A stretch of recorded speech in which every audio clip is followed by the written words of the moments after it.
What's the point of living if nobody loves you? Nobody sees you. Nobody touches you.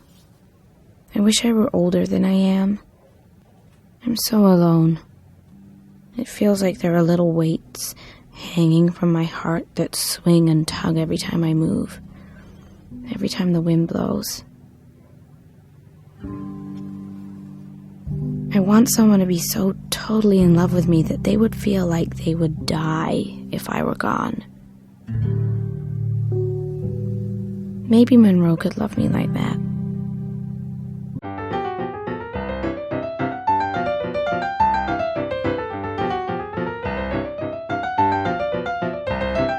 Hello and welcome to Comic Book Movie Oblivion, the podcast about feature films based on comic books and comic strips and hybrid novels? Yes. Question mark? Question mark. That people have stopped talking about.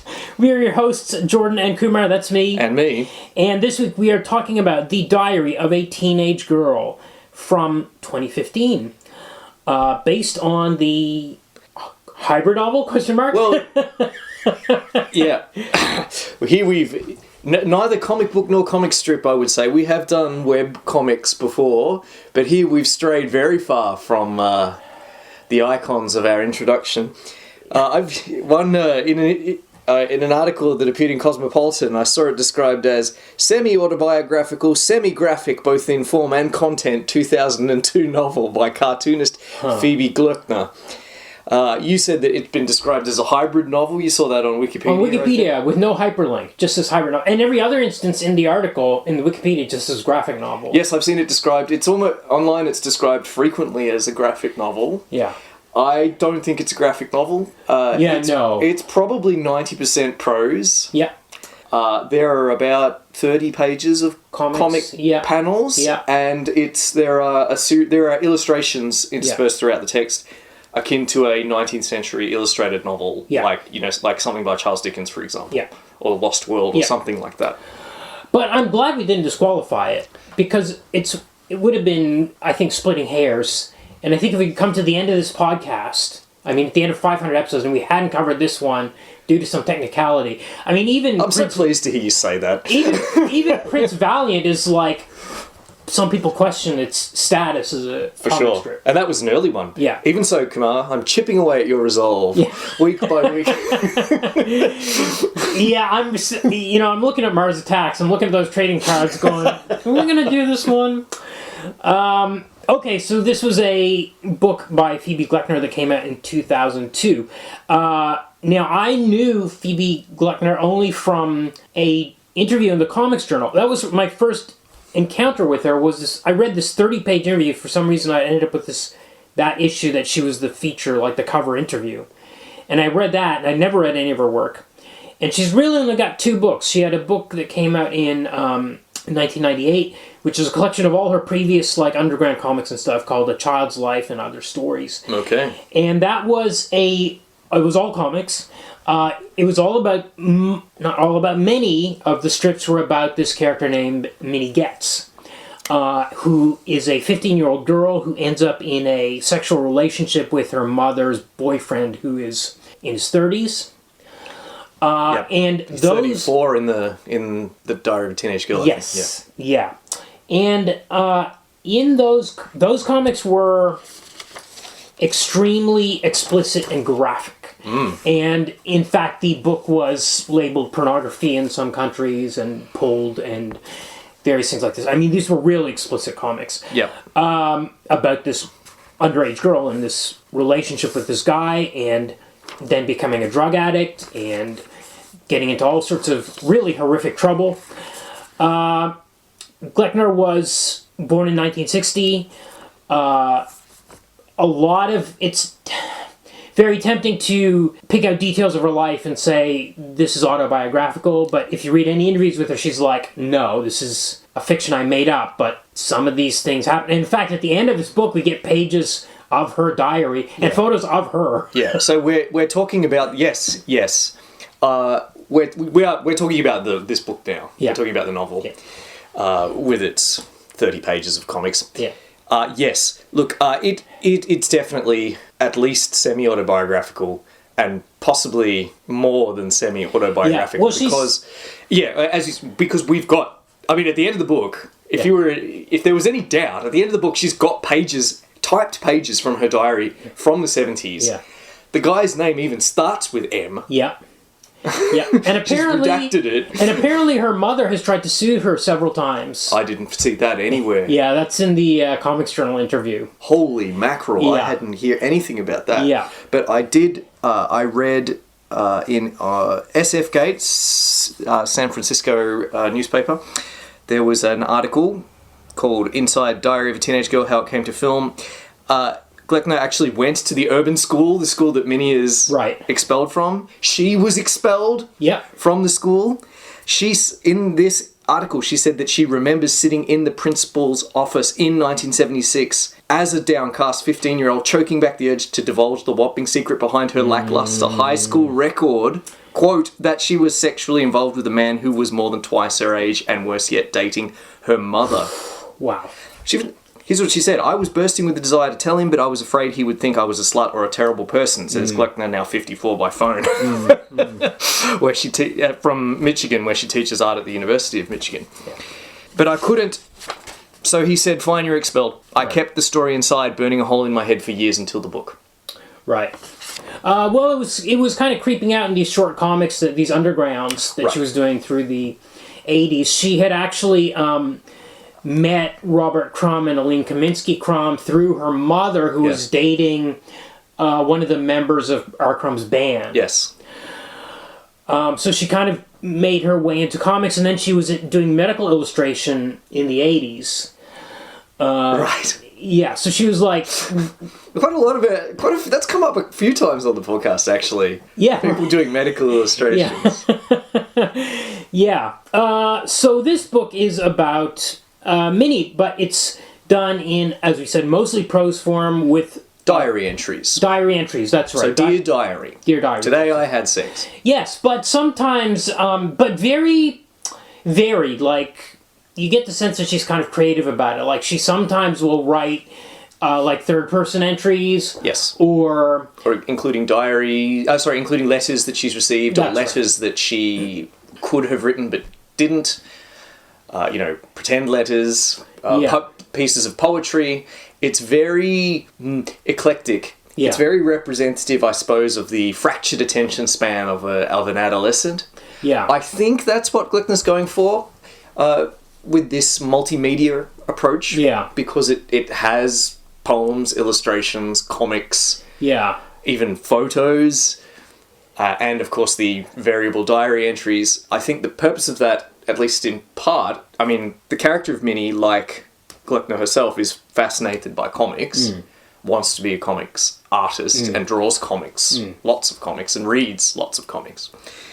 But also, so that is reflected by including these panels, like these comics and so on. But also, I think the other purpose is to show how variable the interests and state of mind of a person that age is. Yes. Interestingly, some of the comics which are drawn by, let's say, Phoebe, not by Minnie, we see Minnie drawing her quote-unquote first comics or whatever. One is just a one-pager of a person walking around the streets of San Francisco. It's very, very typical of what you would see in the undergrounds at the time. Yes. But the comics we get from Phoebe Gloeckner are almost third person. They're they take you out of the diary. Yes. It's quite interesting. Yes. Because you're actually seeing Minnie in the third person. It's not her voice. No. And also there's one at least where she's not in it. It's Monroe, the person she's having sex with, and her mother having a conversation. Yes. They're meant to be... I guess those are meant to be showing reality. Right. Yeah. I think. Yeah.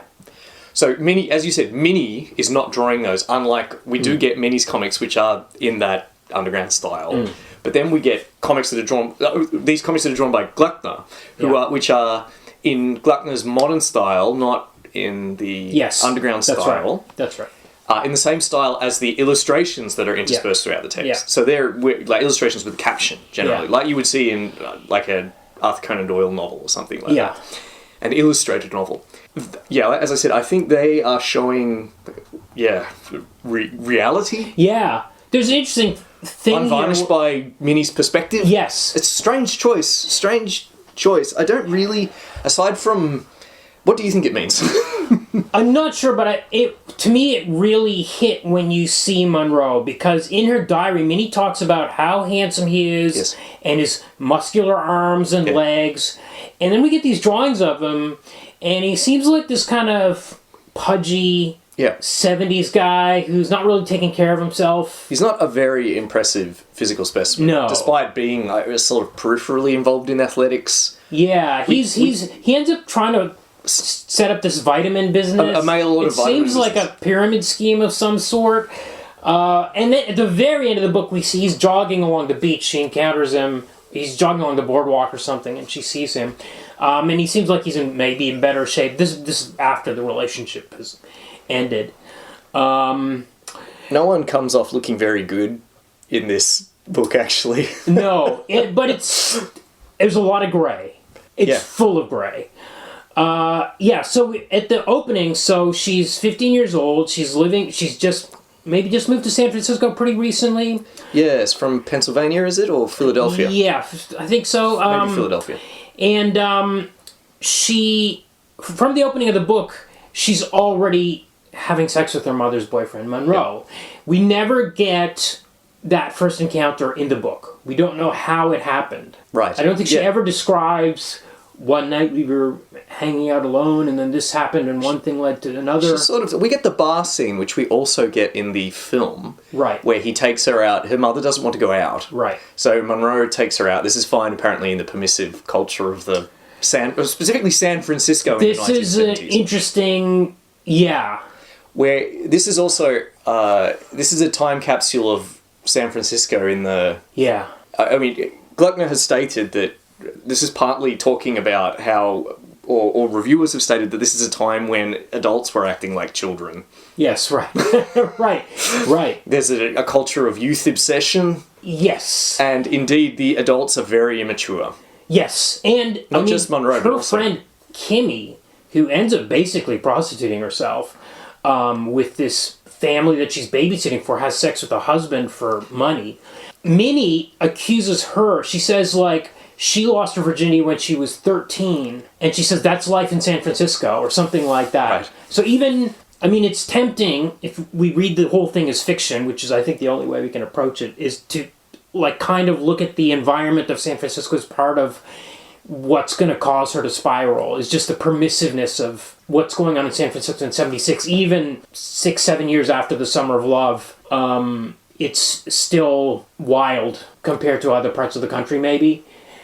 So much so that she would accuse Kimmy of losing her virginity at 13 just because she was living in San Francisco? Perhaps. Yeah. But certainly the way the adults are behaving. Oh, yeah. Yeah, so Mom is... But even the straight edge guy, Pascal... Yeah.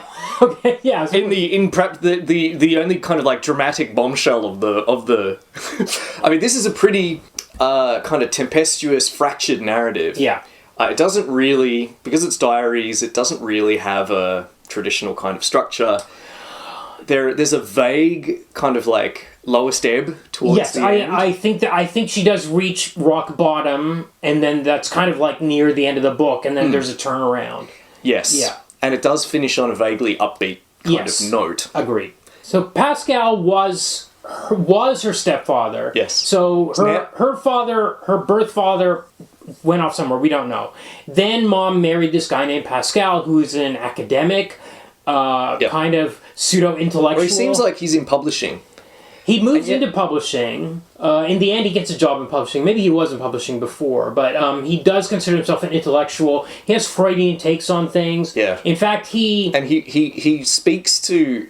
he writes many letters frequently. Yes. She puts quite a few of his letters in. And he speaks to her in this kind of pompous manner. Yes. It's condescending, but he's not speaking to her as though she were a child. Yes. It's a patronising way you would talk to another adult if you were smug. It's kind of very supercilious. But maybe he's the only one that kind of is paying attention to her. Yes, but to an extent. It's interesting. I feel like we've kind of like these two. We got our two villains of the piece are like I like to think are Pascal and Monroe. Okay. Because they're the ones that have a sexual interest in underage women. Right. As it transpires. Well, that's the bombshell until the end. That's the bombshell. That's the climax. Yeah. It's actually the final thing that something really horrible happens. Way worse happens before she finds out that Pascal slept with her friend. That's right, but that's not what in the film that forms the lowest ebb. Yes. And the thing that snaps Minnie back into healthy adolescence, I suppose. Yes. In the film in the book that doesn't happen. That's She's right. still pretty self-destructive. Yes. She's doing intravenous drugs. Yeah. Sort of breaking out in boils and having to be treated with antibiotics in like the venereal disease clinic. Yeah. Truant going to a reformatory school. Yeah. Kicked out of several schools. It's all very kind of like... It's often described as raw online, this book. Yeah. In the sense that it's honest in a way that's uncomfortable and humiliating for, I suppose, our hero. Yeah. But then, as you say, the real moment that snaps her out is when she's thinking of how to escape from, or how to reset, or how to improve her situation. And she decides, well, I could go... The only person that takes any kind of interest in me is Pascal. Mm. I can go and live with him he's now in New York. Mm. I can go and live with him in New York and get my shit together. And then her friend... Yeah, Elizabeth. Yeah. Elizabeth comes to stay in San Francisco, and when they both get drunk, breaks down and confesses that she's been sleeping with Pascal. Yeah, yeah. And that's the point goes too far. And then we actually get a comic where she calls like the suicide hotline, and they're like really dismissive of her and like ridiculous. I think it might be a fantasy sequence. Doesn't seem like a real... know, but our comics seem like real life. Yeah. Where we have a window into the past. Yeah. Through these comics. Yeah, that's an interesting... But this suicide hotline guy is a real jerk. Oh, yeah. Yeah, absolutely. Like, what's the matter with you? It doesn't feel like tough love. He just sounds like a prick. Yeah. Like a Bible basher. Yeah. He's like quoting a scripture. Yeah. Yeah. But that's the point where she like... Yeah, so that's the lowest point is Elizabeth slept with Pascal, who I think with Pascal was the one guy, as you said, like the one guy that was kind of on her side through all this. It seemed like it. I mean... Pascal and Monroe, I think I have a nice little dichotomy identified with them. So Pascal talks to Minnie as like she was an adult with his letters, but he treats her like a child. Right. Because he's honestly talking about her coming and living with him. Yeah. He's going to look after her, put her on the right track. Yeah. And so on and so forth. Yeah. Whereas on the other hand, Monroe absolutely treats her like an adult, because he's having a sexual relationship with her, but he talks to her like a child. Yes. He's got no respect for her in the way he speaks to her. He doesn't tell her anything about himself or his life. She has this vision that her relationship with Monroe is an adult relationship. Yeah. She's like, tell me about your parents. He won't do that. No. He's crossed this line. He's the adult. He should not have done this in the first place, obviously. But they end up in this relationship. She becomes very sexual. Like it opens up immediately. She's like, I need sex all the time. Yes. And he cannot say no to her because he's such a weakling. Yeah. And he is trying to keep her at arm's length all the time. He's trying to break up with her all the time. He's trying to keep her... I don't think he does try to break up with her that much. Right. He really digs sleeping with her. Yes. And he's not willing to... But he's worried that it's going to come out. He's like, we got to keep this quiet. Stop writing that diary that you're writing. Yeah. What if somebody finds it? Stop making those drawings that you're doing. What if somebody sees those? He absolutely seems like a skis. He knows he shouldn't be doing this, and he's worried about getting found out. Yeah. Yeah. Yeah. And he's constantly... He, like, complains about her all the time. Yes. Like, he complains about her, and she complains about him. Yeah, she's like... She talks about the crap that comes out of his mouth. I don't understand what his problem is. She's contemptuous of kind of, like, his frailties. Like, he's really worried about his health. He's being treated for alcohol addiction. Mm-hmm. All kinds of things. She's just vaguely contemptuous and frustrated. I think she's frustrated with all men in general, including her guys her own age, which she's constantly like, she gets crushes. She gets 15-year-old girl crushes on handsome guys in her class. Like, what's that name? what's his name, Kenny Wasserman or whatever. She lusts after this guy for a while. She sleeps with him, but then she's like, he's rich and shallow, and I can't have a relationship with this guy. She goes after this guy who she absolutely lusts after this kid. She's in love with him. She says, I love him. He ends up in an institution for attempting to murder somebody, like his own mother or something. Yeah. Well, he's what was his name? I can't remember. I think I did write it down at some stage. It's not important, but she absolutely, it's mental. He goes to he's institutionalized for having some kind of, or he's staying in the wing of a hospital. And she's just decided that she loves him. She has this fantasy about him. Yeah. And she's visiting him all the time. And then, like the orderlies and his friends are like saying things like, stop visiting this guy. Yeah. He's actually violent. But she's put him on this pedestal. Yes. This fantasy pedestal. Yes. Anyway, he does end up assaulting his own mother. Yeah. And he's gone off to a psychiatric prison. Yeah. And then he just vanishes from the story. Well, from the diary, because now he's gone. Yeah. She crushes on... Fred Corvin, that was that kid's name. Fred Corvin. Yeah. She crushes on other girls, on Tabitha, another person that she's often warned away from. Yeah, so Tabitha's the bad one, the really bad one. She's the villain of the film. Yeah. Here, I think it's played a little... It's a bit more vague in the novel. She may have pimped her out in the novel. I think she... Well, okay, so this was the low point, right? Yes. So basically, Minnie has become completely addicted to drugs, and she started hanging out with this bad cat, Tabitha. And Tabitha is always looking for Quaaludes, and she takes Minnie up to this apartment where these two guys, and... They seem nice. They shoot up. Yeah. And Minnie passes out, and then when she wakes up the next day, or hours later, Tabitha's got this full jar of Quaaludes. Yeah. And she's like, well, I traded you to those two guys. She said, they gave me these because I let them have sex with you. And Minnie's like, that didn't happen. I would have noticed. I would have woken up. She's like, no, man, you were passed out. And and then Minnie's like, her tampon is out, and she's like, well, did I take that out? And she can't. Her memory says, I think it happened. Well, I should say that in the comic version of this, from A Child's Life, you get to see it happen. Oh. So maybe I'm conflating that, and maybe it is more vague in this version of it, that maybe it didn't happen. But where did the Quaaludes come from? I don't think Tabitha got those for free. Yeah, it's pretty gross. Yeah. Oh yeah, but to me that should have been, well, as you said in the movie, it is kind of the lowest. It is the climax of the movie, is that she ends up in this situation. Yeah, but that's when she sort of gets her shit together and goes home. Yes, yeah. But whereas in the novel, she just continues being debauched for a while. She hangs out with Tabitha Roth and then ends up in a fist fight with her. Yeah. And that's what finally, she's like biting her. They end up in a total fight, and that's what finally, after a few days later, after this incident, which she doesn't know what happened because she was so out of it, then finally she leaves Tabitha and goes back home, and then this thing happens with Pascal in the book. Yes. Yeah. There's a much less clear kind of narrative occurring in the book, whereas the film is a little bit... it's very clear, in the film what happens or doesn't happen there, yeah. Yes, but I think one of the things I like, she's very... I don't want to say flighty, because that's a word that's traditionally applied to women.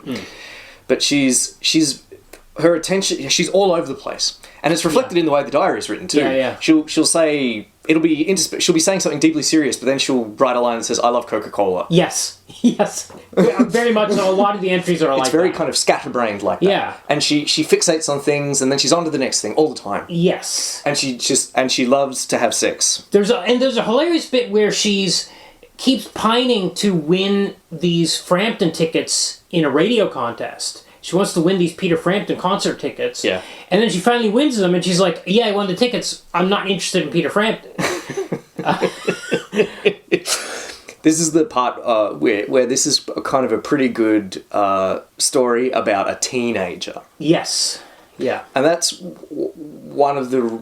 What is a teenager? We've talked about it before. What is a teenager? We've had a couple of episodes on comics that are set during adolescence. Yeah. Ghost World and My Friend Dharma. That's the one this actually reminded me the most of, because the parents were not doing their jobs. The adults were not doing their jobs for girl. And Gretel, her sister, who we haven't mentioned, is a couple of years younger, but she's hoarding food in her room. Her mom's making her diet. And she's like sneaking food into her room, so her room like stinks because she's hiding food in there and stuff. Yeah. Yeah. Even Harold Teen. Yeah. Yeah. Yeah. Couldn't be more unlike this story. Yeah, absolutely. But, teenage adolescence as what was called the ghost world between childhood and adulthood. I really feel that comes across strongly, especially in the way that Pascal and Monroe have these different ways of speaking to her or treating her, whereas she is kind of both an adult and a child at the same time. Yeah. And I think that really comes across in the movie. I think the movie does an excellent job of creating Minnie as an image, as both childlike and extremely adult. Yeah.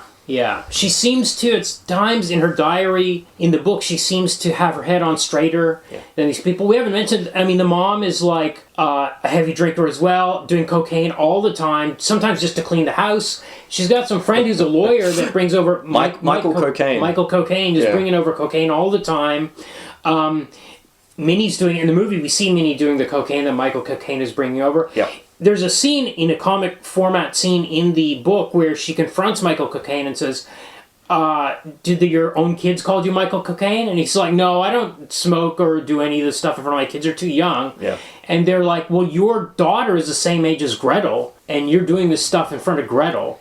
So the adults are all hypocrites as well. I mean, I don't think Minnie's a hypocrite. She's just confused, or she switches back and forth between kid mode and adult mode. Yeah, it's funny, she's taking drugs. She goes to a lot of parties. Yeah. And she's always going out to Polk Street and just wandering around with the... And she starts going to Rocky Horror like every night. Danger. Yeah. But also, school is the thing, like... So her mum's like drinking and doing drugs in front of her, but also really worried, like the school is a big thing. Yeah. Got to go to school. Why aren't you going to school? Why aren't you paying attention to school? Why the fuck do you think she's not paying attention to school? But also, mom is like, I was really hot when I was your age, and I had a lot of boyfriends. You should put yourself out more. You should wear something that shows off your hips. At one point, she needs a bathing suit, and Minnie needs a bathing suit to go to a party, and she tries on one of mom's bathing suits, and mom sees it, and she's like, I don't know what's wrong with you, but I look good in that thing when I was 15. Yeah. So she's kind of like sexualizing her daughter as well. Absolutely. She does have a vague suspicion about Monroe when he's drinking. She like knows, like, when he's drinking, he'll be looking at those girls. I don't like that. Yeah. Also, Pascal warns. Yeah. Minnie's mum that that's right. That he thinks that Monroe is interested in Minnie. Yeah. Which is interesting because Pascal also accused Minnie of being interested in her own mother. He has this Freudian take. Like, I forgot about he's that. like, I think Minnie's affectionate to you in a sexual way. It's almost sexual. You should it's stop. Weird. You should stop letting her touch you, or you should stop touching her. And after that, they became physically distant. Yeah. So Pascal's partly... So Pascal's when some kind of sleaze bag. Yeah. Everyone's just so awful. Yeah. But, there's just so much stuff. Yes. I mean, this is quite long, too. Yeah. It's more than 300 pages. Yeah. And there's just a lot of stuff. And you've said twice that we have to look at it as fictional, but when I read it, it feels very truthful. Yes, of course. I think this is... It just in the sheer variety of material in it and the lack of kind of... We have some narrative conventions. We do have kind of like a dramatic third act and a resolution. Yeah. But its meandering tone, it feels almost therapeutic for Gloeckner, the writing of this. This is almost like The Crow for adolescent sexual deviancy. Except it's not deviancy. Right. It's spiraling out of control for sure. Very much so. Yeah. And I think there's a lot in it, and different people seem to have got different stuff out of it. Mm-hmm. And which I suppose now is an appropriate segue to talking about the film. Let's talk. There's a few more things I want to get through in the book. Oh, of course. In terms of just the overall narrative, because we do have an arc here. So there's midway through, there's a scene where she's accidentally left her diary on her bed, and she comes home and she's like, holy shit, how did I make that mistake? I better not do that again. And later on, she comes home and finds her mom is reading the diary. So this is how mom finds out, I think her name is Charlotte, finds out that she's been sleeping with Monroe. And they have a confrontation. I think Monroe has tried to split up with her at this point, or, cut it off.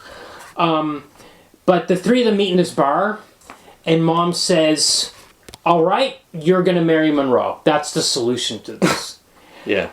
That's the point where she effectively runs away. She disappears for a few days. This is when the incident with Tabitha happens, where she's maybe traded to these two guys for Quaaludes. Yeah.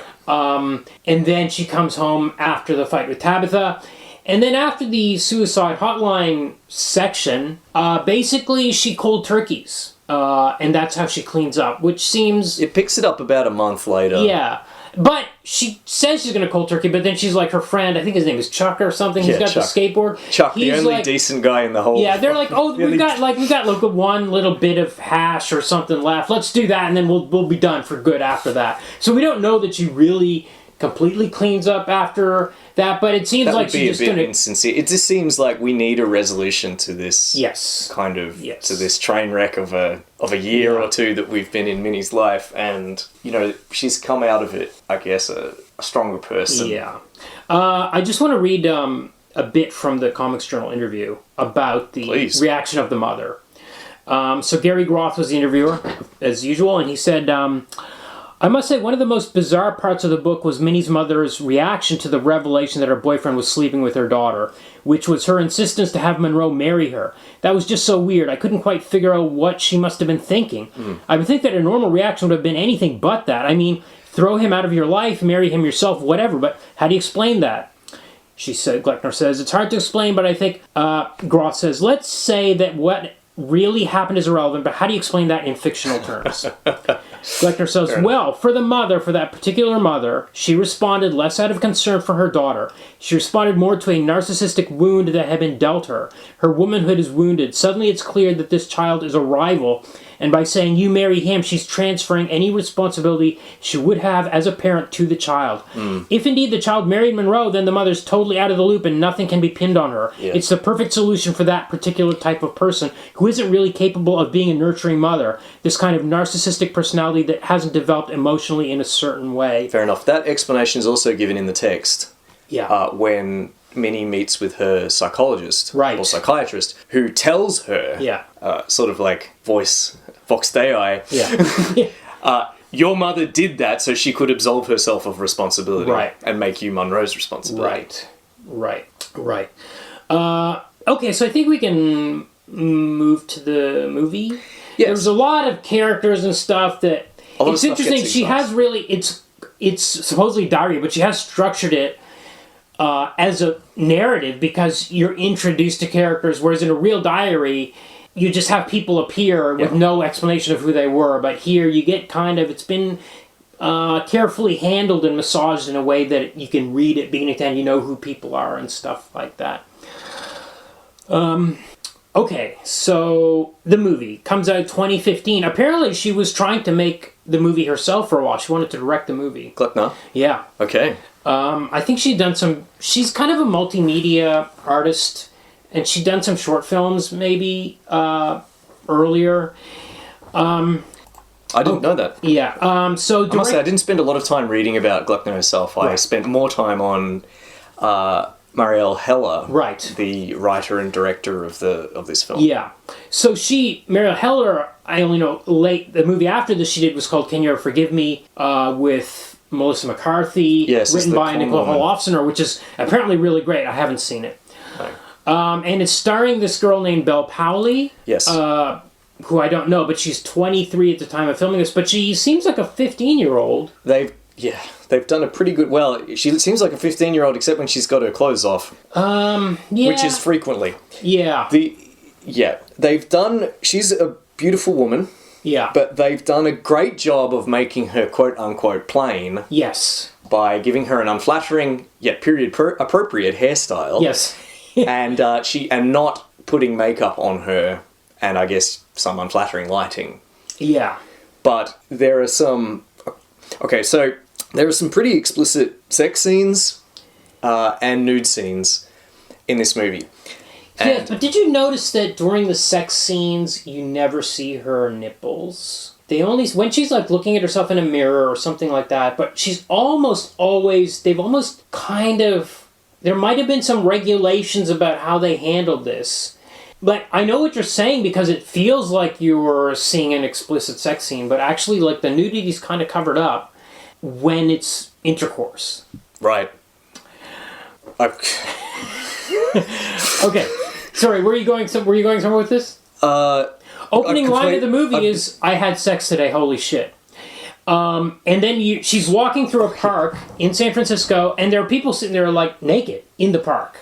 This is not a nudist park, it's just people... Welcome to San Francisco in the 70s. She looks at this woman, this naked, busty woman, and then she looks down at her own chest in a quite good kind of moment, establishing moment of her teenage vulnerability or discomfort, I suppose, in her, or you know, like being uncomfortable in her body, whatever. It's just it's a good impression. Yeah, she's maybe doesn't feel beautiful. Yeah, but she's also excited. She's had sex. Yes, and we see her doing the diary this time. She doesn't do it on a typewriter. She's got tapes. Fine. I'm happy. This is fine. Good. This is good because we can see her. It means less voiceovers, more. Yes. Well, more. There's plenty of voiceovers in this. Because it's her tapes. It's her taped diary. Yeah. But it is weird that she takes it on the bus in one scene and is recording it in front of other people, whereas in the book she's very obsessive about keeping it secret and don't you ever read my diary. Here's another thing. Here in the film, we have a lot. There's some fantasy elements. Yes. Because we get animation. Yes. So right at the opening, she's in her room and she's got these drawings on the wall. She's drawn like lots of like naked women and stuff like that, and they come to life on screen as cartoons. She'll often be surrounded by, you know, like pixies or flowers blooming and things. At one point when she's fantasizing about sex, she sees, it's quite funny, she looks over at a guy and he's like dick flops out of his pants. A cartoon like a cartoon dick. Yeah. Like, it doesn't look anything like a real... I mean, it's clearly a cartoon. Things like that. So I think, although I'm wrong, I'm 100% confident I'm wrong here, but when I saw her doing that thing on the bus, this is quite early on in the film, I thought that wasn't really happening. Oh, okay. She wasn't really... Okay. Yeah, you might be right. But that doesn't really happen much for the rest of the film, though. No. I think at that point I was thinking, okay, this is a fantastical moment. She's just daydreaming this. But that... If that was true, it would be better if she actually addressed the camera sometimes. There's none of that. There's none of that. No. You know what? Though the animation stuff I thought was really neat. And in fact, there's scenes where she talks to Aline Kaminsky-Crumb, but Aline is a cartoon of Aline that's walking around with her through the streets and stuff like that, so she can have heart-to-heart. Yeah, so that's like it.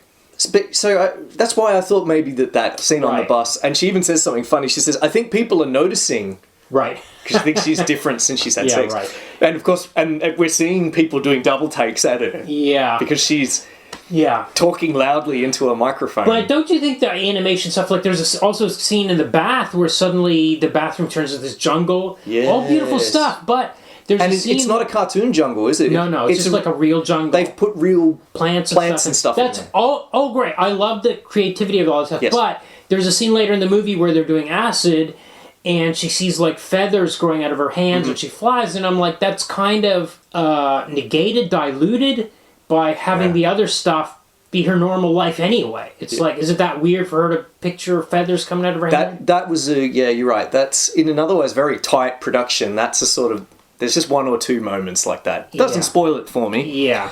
As for the animation was done by an Icelandic artist called Sarah Gunnarsdóttir. Okay. Who flew out and stayed, I think, at Heller's house, because this is a pretty low-budget production. Despite looking really good and really polished with a lot of great kind of like costume, like outfits. Yeah. Like My Friend Dharma, this is a period piece where you needed a lot of this gear and sets and places. You needed to shoot it very carefully. Yes. My Friend Dharma's budget was, I think, went up to $2 million. Right. This film, apparently $1 million. They managed to keep around $1 million. Wow. Yeah. And Heller just said that she just, her brother did the music. Her sister-in-law was costume designer. They filmed in family friends' backyards. Wow. Like the local repertory theatre, the Berkeley Repertory Theatre, they they borrowed their costumes from them and all things like that. Right. You know, like it was a kind of like a collaborative effort. Anyway, this animator that came out from Iceland, she said that the point of these animations, this is Heller, to give real insight into Minnie's creative life and mind. Almost like in a musical when a song comes out. It's because hopefully the characters have no other way to express themselves at that moment. The book is such a hybrid mix of mediums, and I wanted the film to be the same thing. Yes, I got that. I got that impression completely. 100%. Yeah. Yeah. So basically there's one night, so now we get a flashback to before. One night she ends up alone with Monroe watching TV, and he puts his arm around her and it lands on her breast. Yes. And she's craving attention. And it doesn't go further that night, but then, oh, by the way, we have to say this is Alexander Skarsgård playing Monroe. Yeah, so this is not the dumpy Monroe of the comic. No, this is one of the heartthrobs of the last 15 years. He's so handsome. Yeah. And he's in amazing shape. Oh, yeah, this is, like, okay, if you want, like, I remembered what my point was. My point was, this film is much more idealized. Right. Than the rawness. Yes. And kind of gritty and uncomfortable nature of the novel. I mean... We have two... Like, despite the efforts to make Bel Powley look plain, Bel Powley rather, she's not plain. Yeah. And these are two very, very attractive people. Yeah. Having... yeah. With no clothes on for quite a significant part of the movie. Yeah. And it's not just that. I mean, we get... Like, Minnie never plumbs the depths of adolescent depravity that she does in the novel. Yeah. And that we even have kind of like a moral lesson. Yeah, almost. Oh yeah. So I knew, like, watching this movie, I was enjoying it the whole way through, but I could feel that it had been... tidied up. A little bit Hollywoodized, palatable, you know? Like, there's less of her spiraling drug use. It's much more sordid, the novel. Yeah. This is not... It's a much less... A lot of the rough edges have been sanded off. Yeah, yeah. So this isn't like Train Spotting. That's right. Yeah, yeah. Yeah.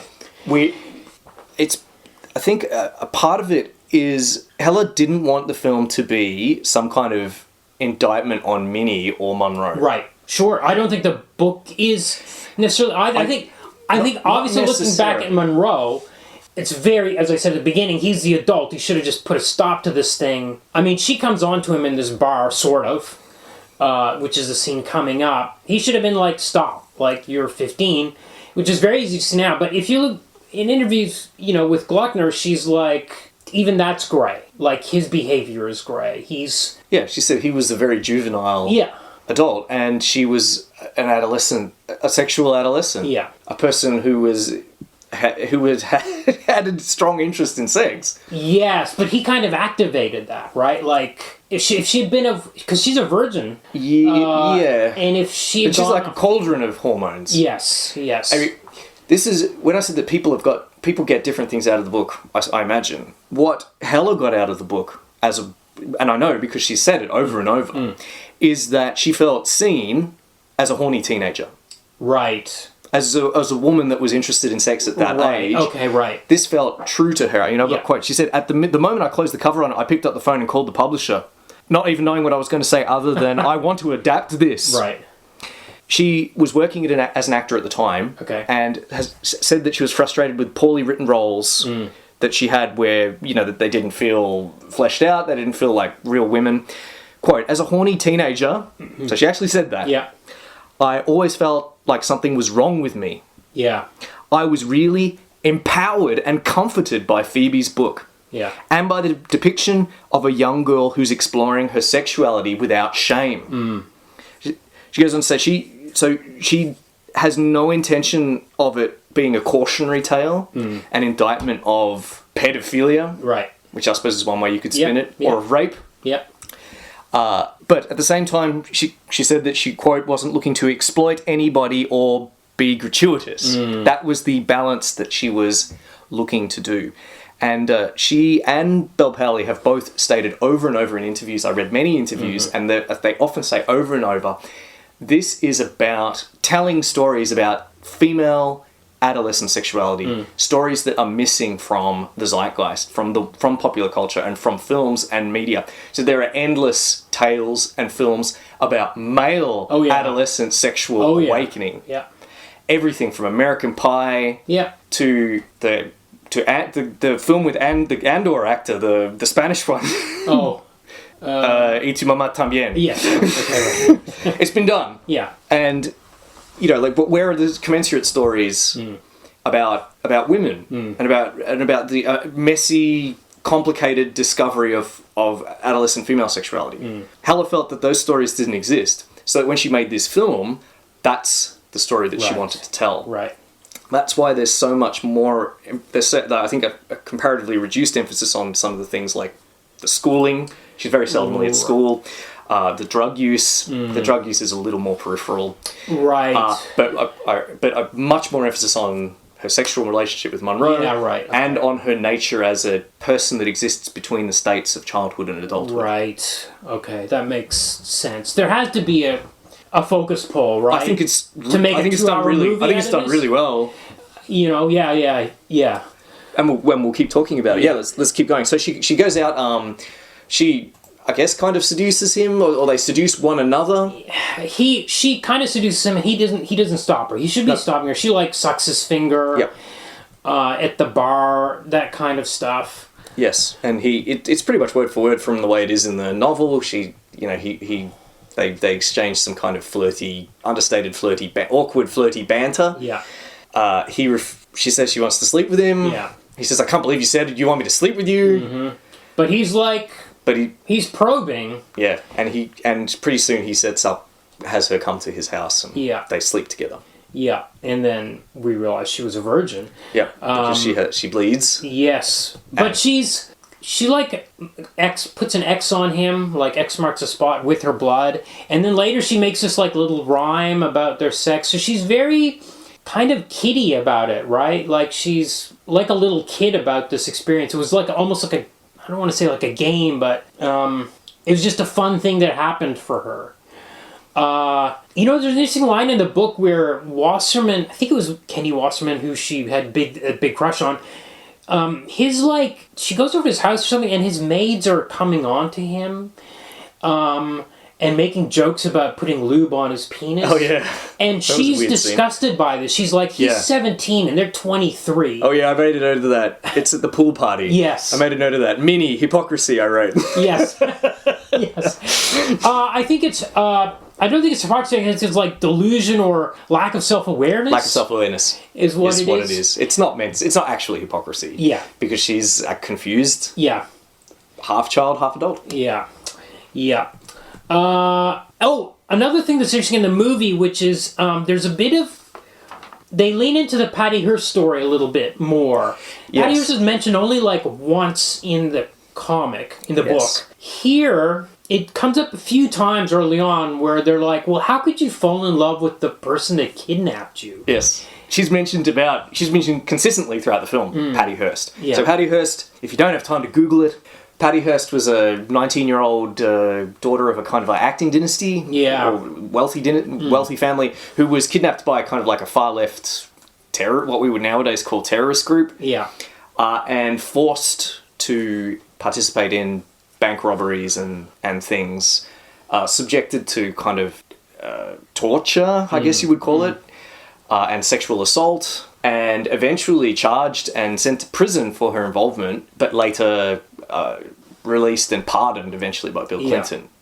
So the idea here, I mean, we have... So here the theme, we're invited to to look at our attitudes. This was a big controversy, Patty Hearst, because people were like, who is Patty Hearst and what is she? Is she a victim or is she a perpetrator? Yeah. Not is she a person who's had a very complicated experience.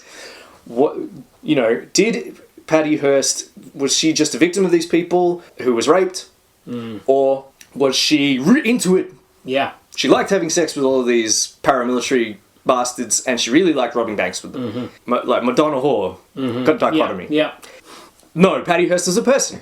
Yeah. And this is the same, I imagine... I don't imagine... I mean, we're supposed to question whether or not we're looking at Minnie in the same way. Right, yeah. Is Minnie a victim of Monroe, or is she a Lolita?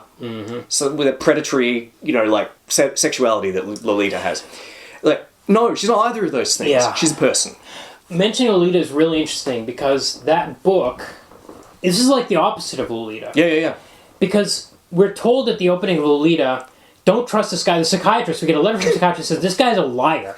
Everything he says is a lie. And then you read the book, it's entirely from his perspective, and you're like, none of this is all his rose-colored view of what's happening here. And here we got the first person from her the whole way through. You don't get the sense that much of it is made up. You don't know what she's stretching or what she's not sure about.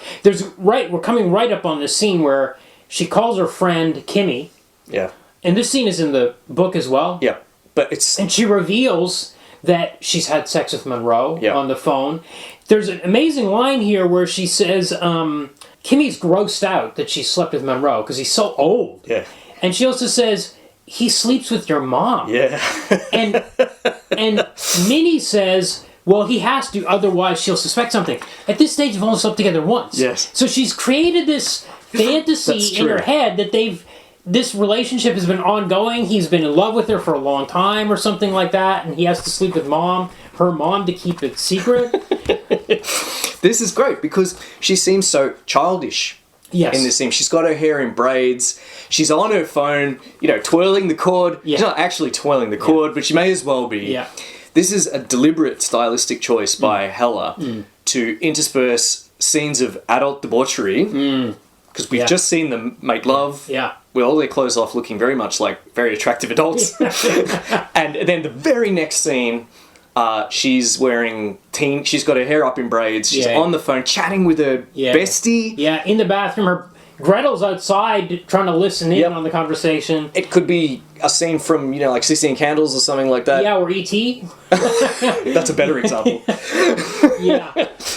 There's scenes later, too, where they're like, it's interspersed where, like, they're dancing on the bed. Like, they're jumping around, dancing around like kids. But then, in the same scene, Kimmy runs over to lick Iggy Pop's crotch, like on the poster on the wall.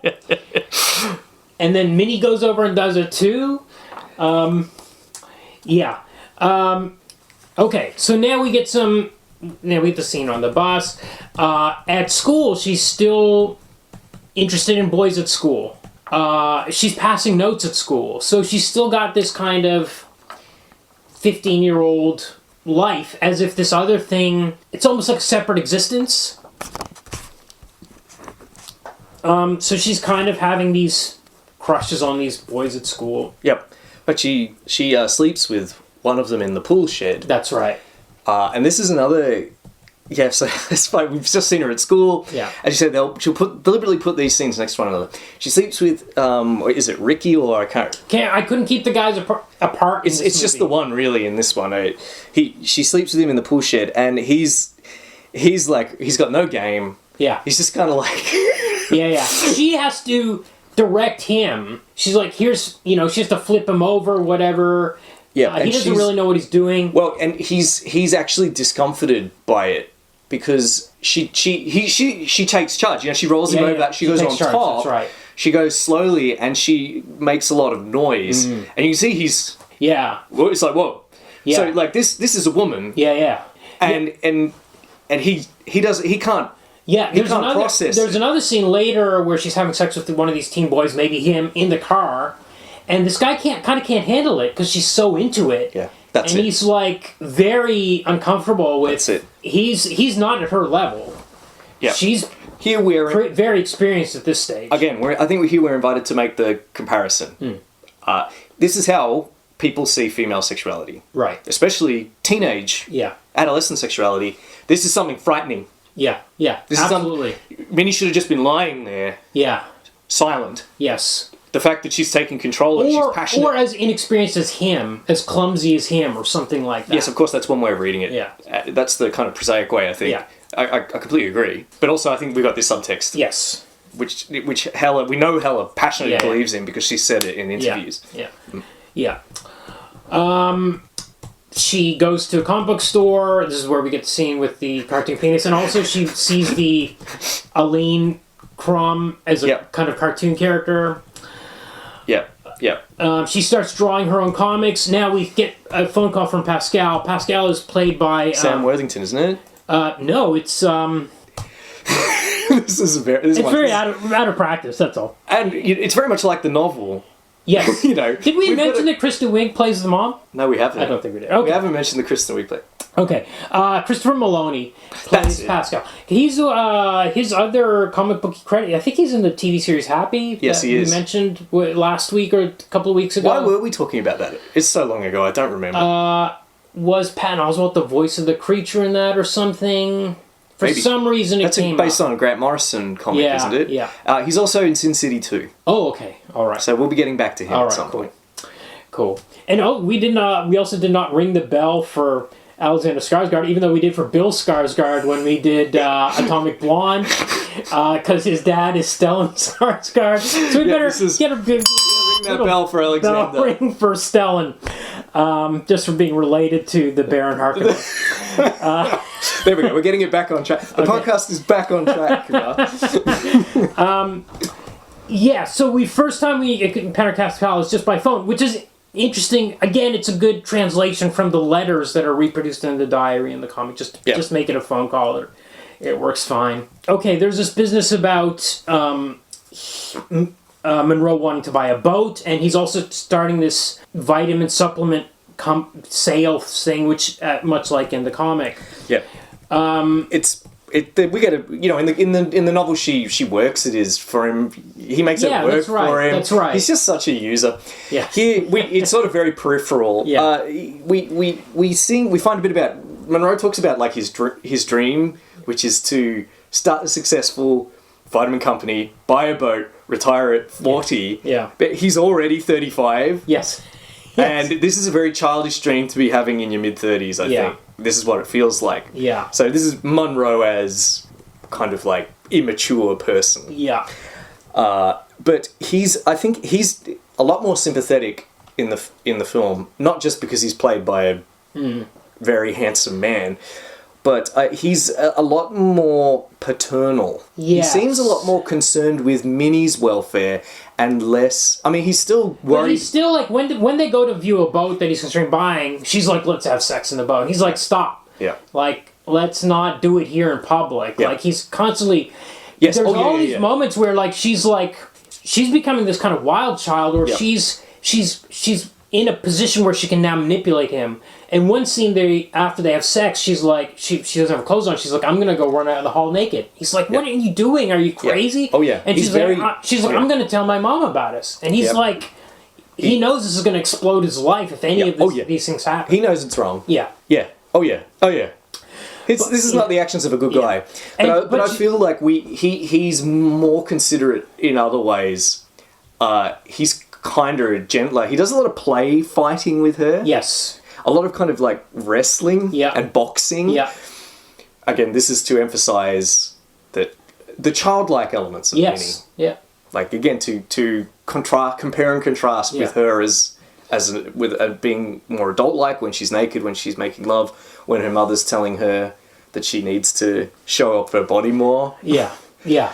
Things like that. Yeah.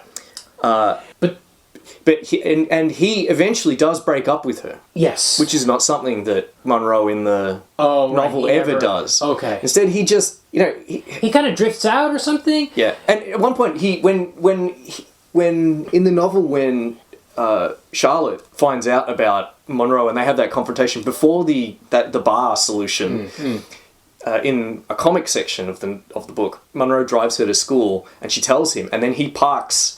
He's driving her to school and he says, all right, let's park and talk for a minute. And then he parks at the school and he says, oh shit, I can't park here. Yeah. And then they drive away for 5 minutes away and then park.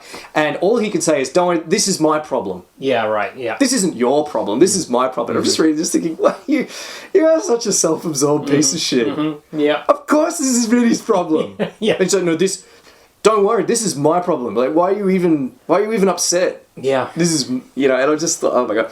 Whereas he's more paternal or possibly fraternal, or like even brotherly maybe. Right. Which I think is a deliberate choice, both to make him slightly more sympathetic and also to hammer home the idea of Minnie as childlike. Yeah. Because, of course, he has this natural position of almost familial Yep. awareness of her. Yeah. Now, at this point, Minnie is frustrated with the guys at school. It's compressed. There's an animated sequence where she fantasizes about being a giant that picks up one of these dumb kids from school and splats him on the ground. Yeah, because he's scared of her sexuality. That's right. And it's very well done. It's compressed. It's basically one cartoon sequence. Yep.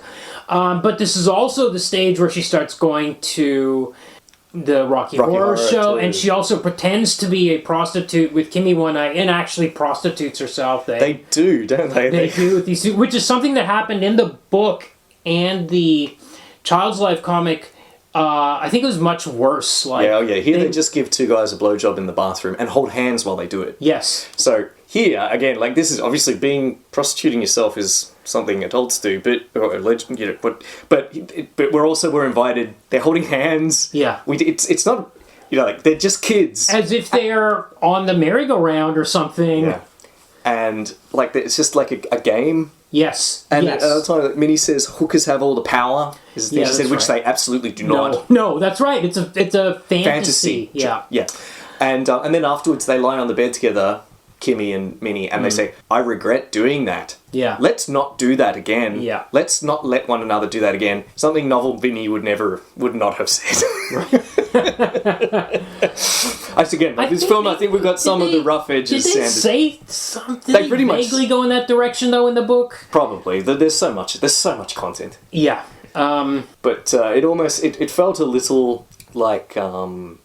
No, they are not prostitutes.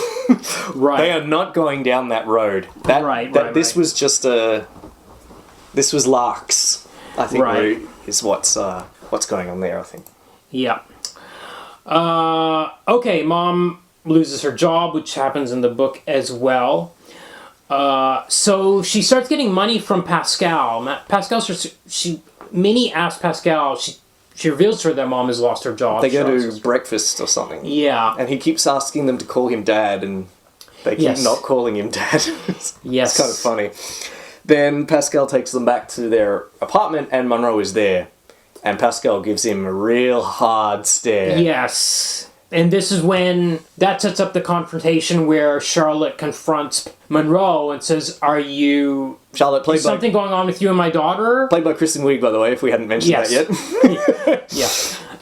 Well, she was also in Wonder Woman 84. She was the villain in that. I haven't seen it, but... we're not doing that film. No, it's DCU, yeah. That's right.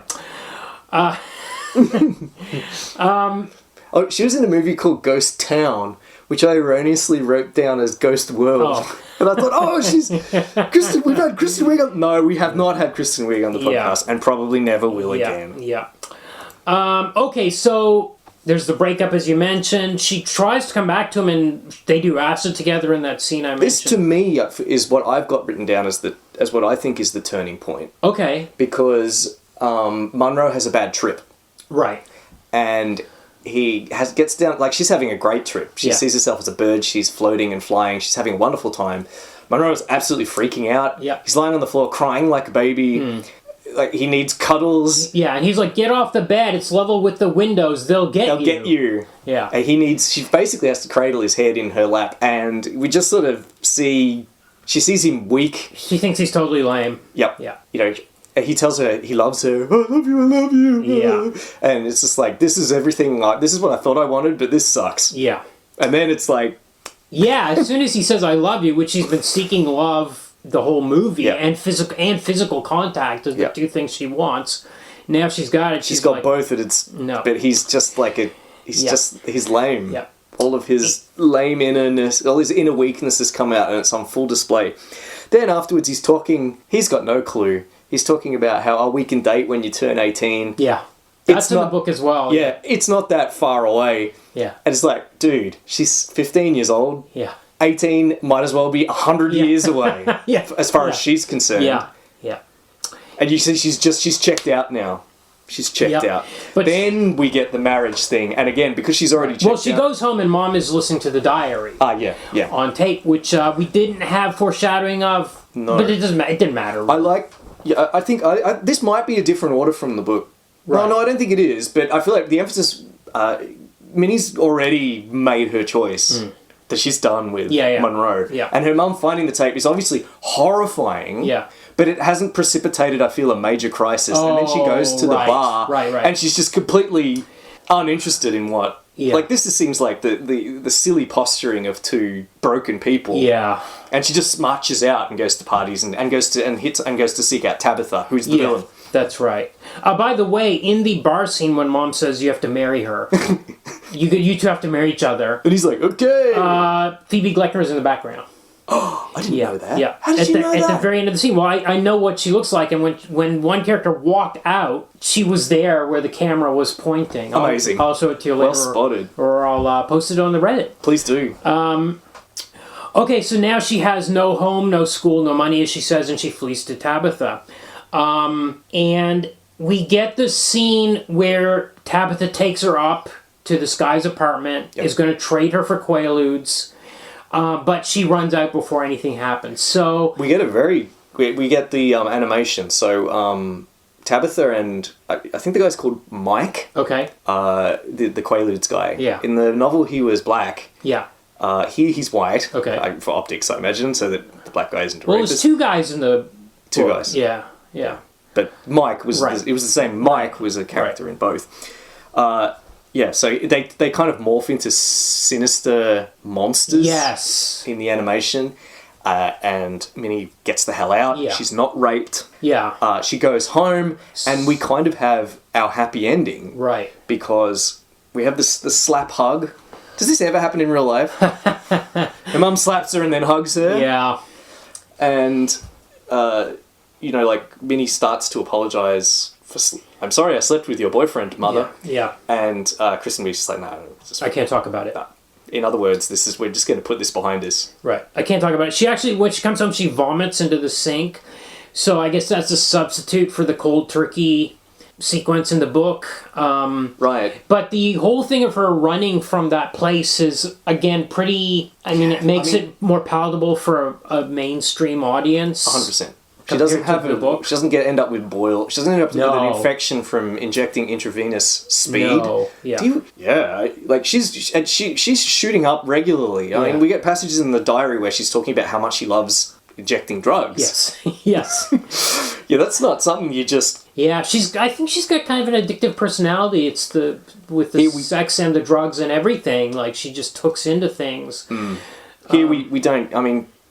she's drinking constantly and smoking, and they do smoking weed and drinking, but she doesn't shoot up. Yeah, no. And then at the end, we get this kind of... And it's almost like we feel like Tabitha has made her take this cocktail of drugs. Yeah.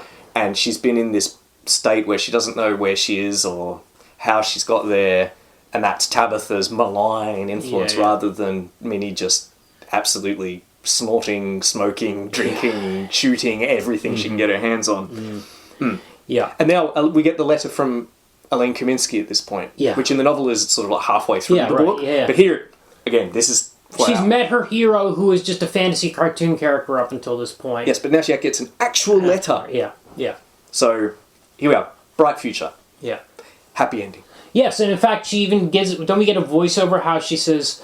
I thought I needed love from men, but all I needed was love of one person, myself. Yeah, which is very pat. It is a bit. I've written it kind of sputters out, and then we just sort of see her jumping on the bed. Yeah, and then the film just sort of. And we get the scene on the beach where it's a while later and on the boardwalk, and then Monroe comes up and she shakes his hand in the way her Pascal taught her to shake hands, look a guy in the eye. I'm better than you son of a bitch. I will say there's a sequence in the book we didn't talk about where in the middle she finds one of Monroe's like self-help cassettes. Yeah. And she listens to it, and there's this thing where you're supposed to write down your goal and look at it every day for 30 days and visualize it. And we never see what that is until the very end of the book, which I thought was a great narrative device. And when we finally see it, it says, "My dream is to become a cartoonist," which has been crossed out and is rewritten as artist. And I want to be happy. And that's crossed out and says, "Not sad all the time." Which I thought was a brilliant kind of ending. As much as I didn't like the just cold turkey off of drugs, which maybe she didn't succeed in that. As I said, she's still doing some at the end. It didn't feel completely inorganic because time had passed. Yeah. We don't see her quitting the drugs. No. We just say it's been like 6 months or something. Yeah. It's been a while. and she's stopped using drugs, and she's back at home, and she's doing better in school. She still has some meth. She does some meth with Chuck. Yeah. Chuck is the only decent person, as I said, in the entire story. Yeah. And then she has this scene where, you know, a fairly pathetic Monroe jogs up wearing bright blue jogging shorts. She makes him buy a poem. She shakes his hand, looks him in the eye, and thinks, "I'm better than you, you son of a bitch." Yeah. But I did really like that card with the crossed out things in the. I also liked that it was compared to Monroe. We also saw Monroe's as well because she's kept his, and his is just utterly trite. Yeah. It's like, be a big, successful businessman. Own a yacht. Yeah. Yeah, I get it. I get it, Phoebe Gloeckner. Yeah, but that's really hard to put into a movie, something like that. I think. So it sort of just fizzles out. Yeah. Fine. Yeah. We get credits. Yeah. Based on the book. Yeah, book. Best way to describe it, probably. Yeah. And if you watch the credits all the way to the end, which you always do, Kumar, you're rewarded with a dick jizzing hearts. Yes, a cartoon dick, yeah. Yes. Jizzing hearts. A cartoon. Yes. Yes. Yes. Okay, do we have any trivia about this movie? For sure. This very, I guess, kind of underground-ish. I didn't realize it was only $1 million. Well, it was a festival film. Right. So it did the festival run and it won quite a few awards. Okay. Yes, as I said, the budget, $1 million, pretty. They did well to keep it around $1 million, maybe slightly over. It made... Wikipedia quotes $2 million for the budget, but that's an incorrect figure. Okay. I followed the link and they've completely misinterpreted the article that they drew that from. The box office was $2.3 million. Okay. So I guess it made money. Okay. So well done. Yeah. Yeah. As mentioned, Heller got a book from her younger sister as a Christmas gift in 2007. And no sooner did she finish it than she decided that she needed to do something with it. Okay. At that point, she'd been acting, and she was more familiar with theatre, though, than with screen media. So she turned it into a play. Okay. In which she played the lead. She had a bit... Do we know how old she was when she was playing this 15-year-old? In her 20s. Okay. She's, I think now she's... No, I don't remember how old she is. Okay. But yeah, she was... I mean, it's a play. Yeah. She had some trouble convincing Phoebe Gloeckner. Apparently, Gloeckner had been approached by other directors, other people interested in adapting it. Mm. At least 3 directors, but she was reluctant to have her intensely personal book adapted. Huh. On the other hand, she did... I've read different things. I think Heller at one point said that it took her a year to convince Gloeckner to let her adapt it, and had to actually fly to... This was the play? The play. This is the play. Yeah. But she consented, according to that article that appeared in SF Gate that I've been quoting from, she consented to Heller's stage adaptation because, quote, "the idea was so difficult and outrageous, I thought, go ahead and give it a try and knock yourself out. But then I went to a read-through and I cried." Heller created, this is the play, something so moving, and it was the first time I'd seen the characters in 3 dimensions. It was like being in a hologram, seeing ghosts from my past wandering around. Wow, okay. So in 2010, it ran for about 6 weeks, I think. There's, incidentally, on the Wikipedia page for this movie, there's more about how the fucking play than there is about the film. Right, okay. If you're wondering why I'm talking about it so much. Yeah, so then she decided, straight after that pretty much, that she wanted to make it into a film. Okay. Not knowing anything about filmmaking, she applied to Sundance Institute in Utah and took a crash course in directing for 6 weeks. Whoa, okay. Yeah, and then used footage from that experience to find producers and backers. Okay. She said she would not take no for an answer. So this kind of this book, adapting, acting, directing, writing adaptations of this book was kind of like Marielle Heller's life for 8 years. Sure, yeah. Yeah. So a real labour of love. Yeah. All right. It actually the film got an R rating in the UK. Okay. Which that's where Bel Powley is from. Okay. She incidentally sent an audition tape to Heller doing a fake American accent. Okay. Because, of course, she's not American. Yeah. And she has an American accent in the film. Yeah. And Heller had no idea that she was not American. Right. Just like, yep, this is great. This is the person for me. Okay. Yeah, so it got an R rating in the UK, which Bel Powley was unhappy about. She said that people should go and see it with a fake ID because again, the filmmakers, the actors, for them, this film is for adolescent girls. Yeah. Gloeckner told this. I read an article in BuzzFeed Gloeckner said that it was maddening and outrageous that the audience would appreciate it. Most wouldn't be able to see it. Yeah. She said that it was especially disappointing because the book incorporates my own diaries that I wrote when I was 15. Yeah. So it's really from a 15-year-old's point of view, but people of the same age won't be able to see it. I have a 16-year-old daughter, and I can tell you that a lot of teenagers will have had these feelings, and it doesn't mean what they see in the film is going to influence what they do. Mm-hmm. Yeah. Yeah. Which brings... Here's a section we haven't had on the podcast for a while. Yeah. Cishet male solve sexism. Okay. I'm glad. I was wondering if we are going to have it this week. Yeah, absolutely. So, I mean, as we said, time and time again, you know, like the Heller, Powell, Gloeckner are saying, where are the stories about the discovery of female adolescent sexuality? Mm-hmm. Where are they? We've got all these films. They point out, regarding this controversy regarding the R rating in the UK, you know, they point out in this article that, you know, films like The Reader, did Reader get an R rating? You know, the Kate Winslet film where she has a relationship with an underage guy? No, it didn't. That was 15. You know what did get an R rating was Billy Elliot for Language. And that was a movie that needed to be seen by 10-year-old boys that wanted to do ballet. Yeah. Yeah. They cite a couple of other examples, which I haven't heard of. Fish Tank and Kidulthood, which I assume is about male sexual adolescence. Yeah. Which did not get our ratings, is what we're assuming. Yeah. The films, you know, Heller said, boys are given so many examples of films that say whatever they feel sexually is normal. Girls are relegated to this one little area. You have virginity to protect. And boys are going to try and take it away from you. As girls, we have been trained for a long time to relate to a male protagonist, to feel their stories and be invested in them. But sexuality is something we're both experiencing, men and women. And so one side's perspective is reflected, the other side should be reflected too. Women's stories should be explored and celebrated. People, Heller and Powell are aware that they needed to defend this film from claims that it was glorifying statutory rape. Right. Or, you know, apparently a man asked Marielle Heller at a screening, what was your ulterior motive, ? Were you trying to condemn pedophilia or glorify it? To which Heller replied, straight away, neither. Right. I had one intention, which was to tell an honest story about a teenage girl and what it feels like to be a teenage girl.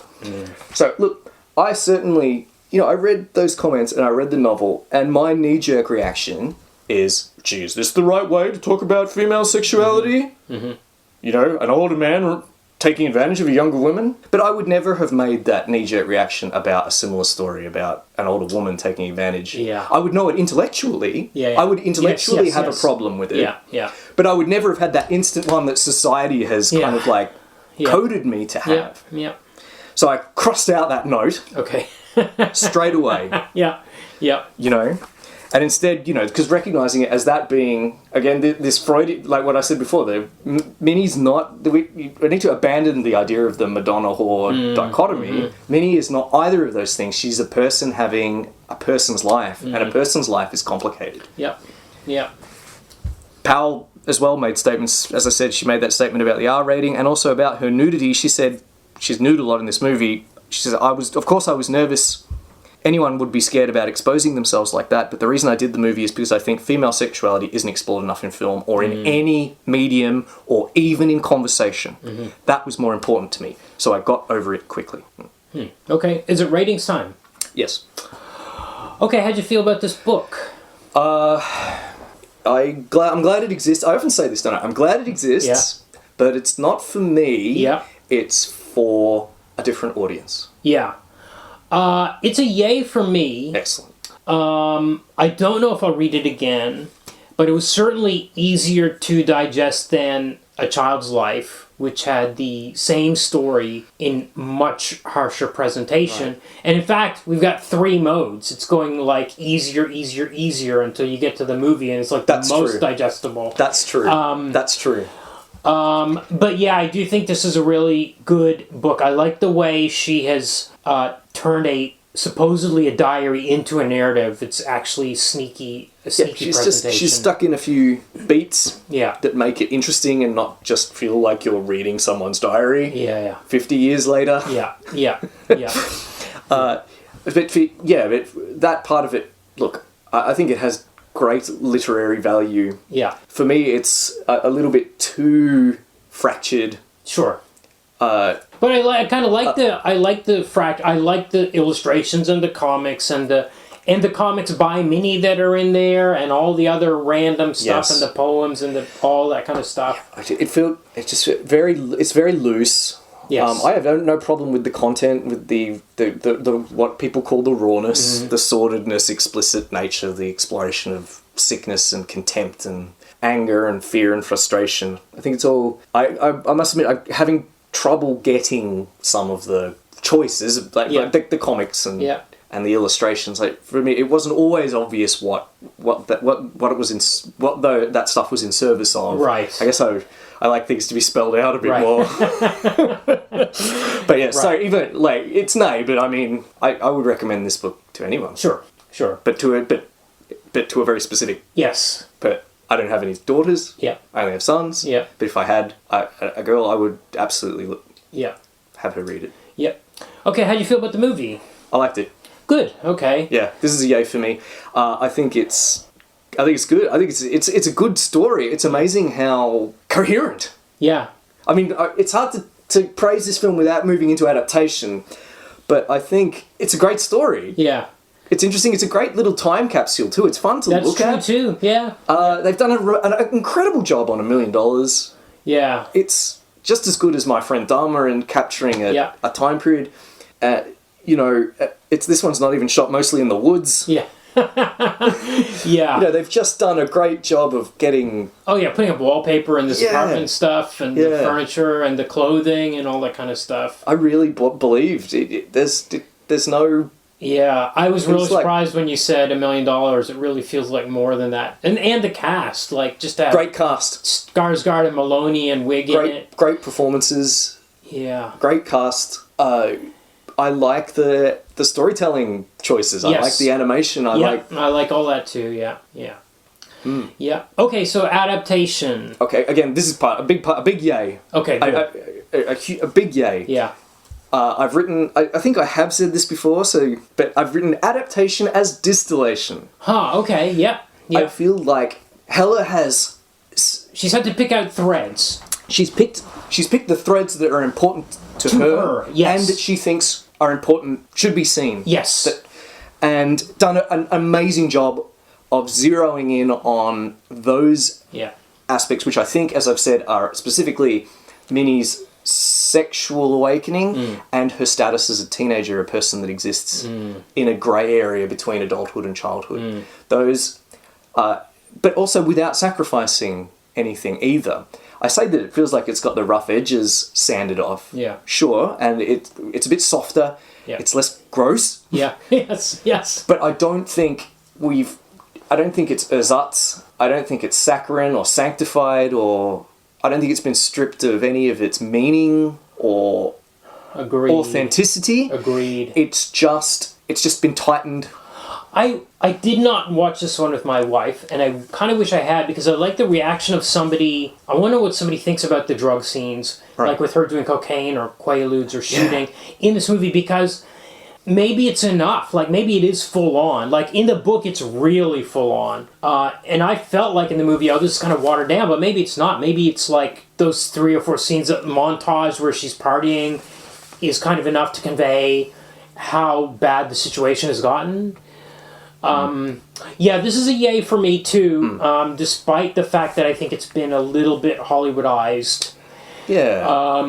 But not in a malicious way or it feels like a film. It doesn't feel like an experimental movie. No. Whatever she learned in those 6 weeks. Yeah. She learned how to make a damn film. Yeah. Because it's a film. Yeah. Yeah. Regarding the teen stuff, where Heller, this is one of the things that she kind of latched on to. She said that after the play had its successful run and ran awards, she said she couldn't shake. There's more. She said there was more to tell. There was more to explore in this character who has 1 foot in the adult world and 1 foot in the child world. This is from the article in SFK. I consciously put those right up next to each other in the film editing. Like cutting from a scene of Minnie in her room with her flashlight in bed like a little kid, pushed right up next to a sex scene with Monroe, where she's feeling in her power and like a woman. Right. A lot of the film's humour comes from that juxtaposition between adulthood and childhood. You're in this transition as a teen, and the nature of being in between is funny. I didn't laugh a lot. No, I didn't. I certainly didn't. But I think she definitely... It's much easier to get a sense of Minnie as a teen, and not because we can... Rather than hearing Minnie tell us about how she's being treated, we see it happening. Yeah. We see Munro tickling her. Yeah. And playboxing with her right after he's penetrated her.